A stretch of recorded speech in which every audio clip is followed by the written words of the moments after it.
चाहत भी उस जगह को देखकर खुश हो गई। जैसे ही वो गाड़ी से नीचे उतरी तो उसने कहा, तुमने मेरे लिए इतना कुछ किया अभिनव, इसीलिए बिल मैं पे करूंगी।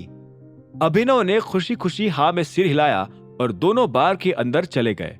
वहां उन्होंने कुछ नॉन अल्कोहलिक ड्रिंक्स मंगवाई और दोनों फिर से एक दूसरे से बातें करने लगे। दोनों को बातें करते हुए वक्त का पता ही नहीं चल रहा था। लेकिन इसी बीच अभिनव का फोन बजा और उन दोनों की बातों का सिलसिला टूट गया। ये अनन्या का फोन था। अभिनव की नजर सीधी घड़ी पर गई और उसने देखा कि रात के 11 बज गए थे।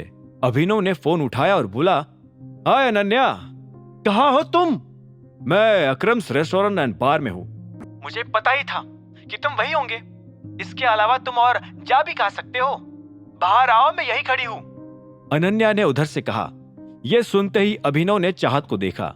उसे इस बात का कोई अंदाजा नहीं था कि अनन्या उसे और चाहत को रात के इस वक्त एक साथ देखकर क्या कहेगी। अगर उसे पता चलता कि वो और चाहत 5 घंटे से भी ज्यादा एक दूसरे के साथ थे तो शायद अनन्या अभिनव की जान ले लेती। अभिनव ने एक गहरी सांस ली और बोला, ठीक है, मैं बाहर आ रहा हूँ। जब अभिनव अनन्या से बात कर रहा था तब चाहत उसका चेहरा देख रही थी। फोन कटते ही चाहत ने अभिनव से पूछा, क्या हुआ, सब ठीक? अभिनव ने तुरंत अपना सिर हिलाते हुए कहा, हाँ सब ठीक है। अनन्या बाहर वेट कर रही है। मुझे लगता है अब हम दोनों को चलना चाहिए। यह सुनते ही चाहत मुस्कुराई और बोली, बिल्कुल, लेकिन अलग अलग नहीं, एक साथ। अभिनव यह सुनकर हैरान हुआ और बोला, मुझे नहीं लगता कि यह ठीक रहेगा। अगर वो तुम्हें मेरे साथ देखेगी तो जलते जलते धुआं हो जाएगी। क्यों हो जाएगी वो धुआं? वैसे भी कौन सी तुम दोनों की शादी जैसी शादी हुई है, और वो तो खुद बाहर चिराग के साथ होगी। चाहत ने कहा। अभिनव चाहत के चेहरे पर साफ देख पा रहा था कि वो अपनी जिद छोड़ने वाली नहीं थी। इसीलिए अभिनव ने अपना डर छोड़ा और दोनों बार के बाहर आ गए। अभिनव ने अनन्या की गाड़ी देखी और दोनों उसकी तरफ बढ़ने लगे। जैसे ही अनन्या ने चाहत को अभिनव के साथ देखा तो उसकी आंखें हैरानी से भर गई। उससे रहा नहीं गया और उसने पूछा, तुम अभिनव के साथ यहाँ क्या कर रही हो? हम दोनों यहाँ थोड़ा फन करने आए थे, जैसे तुम चिराग के साथ गई थी फन करने। यह सुनते ही अनन्या के गले में खराश आ गई। जो जवाब चाहत ने अनन्या को दिया था वो शायद अभिनव नहीं दे पाता। इसलिए अनन्या ने अपना गला साफ करते हुए कहा, ठीक है, तो हम चलते हैं। मैं कल ऑफिस में मिलती हूँ, हमें कुछ कॉन्ट्रैक्ट साइन करने हैं। चाहत ने हाँ में सिर हिलाया और बोली, गुड नाइट। फिर उसने अभिनव को देखा और बोली, once again thank you for today. मुझे आज बड़ा मजा आया। और हाँ, कॉन्ट्रैक्ट जरा जल्दी भेजना। बिल्कुल, मैं पूरी कोशिश करूंगा कि तुम्हें कॉन्ट्रैक्ट जल्द से जल्द मिल जाए। इतना कहते ही अभिनव अनन्या की गाड़ी की फ्रंट सीट पर आकर बैठ गया। अनन्या अभी भी चाहत की कही उस बात को पचा नहीं पाई थी कि वो और अभिनव एक साथ फन कर रहे थे।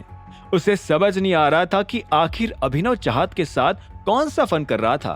तभी अनन्या ने अभिनव से पूछा, कैसा कॉन्ट्रैक्ट?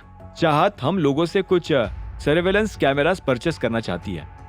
अमाउंट काफी बड़ा है। मुझे बड़ी खुशी हुई कि चाहत ने ये कॉन्ट्रैक्ट हमें दिया। इस डील की वजह से कंपनी को काफी फायदा होने वाला है। अभिनव ने खुशी खुशी जवाब दिया। अनन्या ने धीरे से हाँ में सिर हिलाया। अभिनव का जवाब सुनकर अनन्या सेटिस्फाइड हो गई थी और वो ये भी समझ गई थी कि अभिनव और चाहत बिजनेस डील की वजह से एक दूसरे से मिले थे। अनन्या ने आगे कहा, चलो ये तो अच्छा है तुम्हारे लिए। अकरम सर ने तुम्हारी लाइफ सेट कर दी, लेकिन इससे पहले कि वो तुम्हारी हेल्प करते करते थक जाए, तुम अपने लिए थोड़ा पैसा जमा कर लेना। जब अनन्या ये सब कह रही थी तब अभिनव ने देखा कि अनन्या के गले में ठीक वैसी ही डायमंड रिंग थी जैसी अभिनव ने ऑक्शन में खरीदी थी। अभिनव ने पूछा, तुम्हें ये डायमंड रिंग कहां से मिली?